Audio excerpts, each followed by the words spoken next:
الرحیم۔ قربانی کے مسائل سے متعلق ایک مسئلہ یہ عرض کرنا ہے،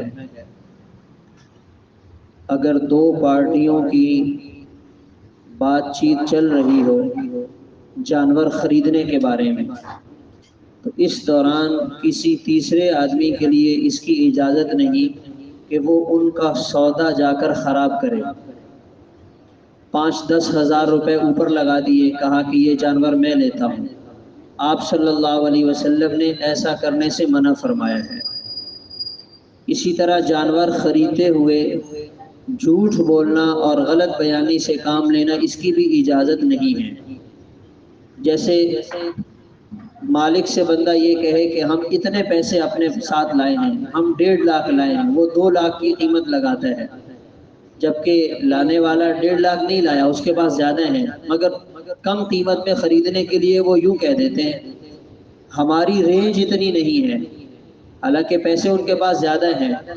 یا اس سے کم قیمت کا اس طرح کا جانور ہم نے کسی اور جگہ دیکھا ہے، جبکہ کوئی ایسا معاملہ نہیں ہے، تو یہ غلط بیانی ہے۔ تو اس طرح کے جھوٹ والے بولنے کی اجازت نہیں ہے۔ اور جیسے قربانی کا جانور خریدتے ہوئے اس کی اجازت نہیں ہے، عام کاروباری معاملات میں بھی اس کا خیال رکھنا ضروری ہے۔ جیسے مالک مکان کہتے کہ 8 کروڑ ایک پارٹی دینے کے لیے تیار ہے، حالانکہ کوئی ایسا معاملہ ہوا نہیں ہے۔ بروکر کہہ دیتے ہیں کہ 8 کروڑ ایک پارٹی لگا کر گئی ہے، حالانکہ کسی نے نہیں لگایا۔ یا اسی طرح 2 لوگوں کا معاملہ ہو رہا ہے، ایک مکان خرید رہا ہے ایک بیچ رہا ہے، بیچ میں تیسرا بروکر آ جاتا ہے، وہ کہتا ہے 1 لاکھ میں آپ کو زیادہ دلا دوں گا، یہ مجھے دے دو۔ یہ سودا خراب کرنے والی بات ہے۔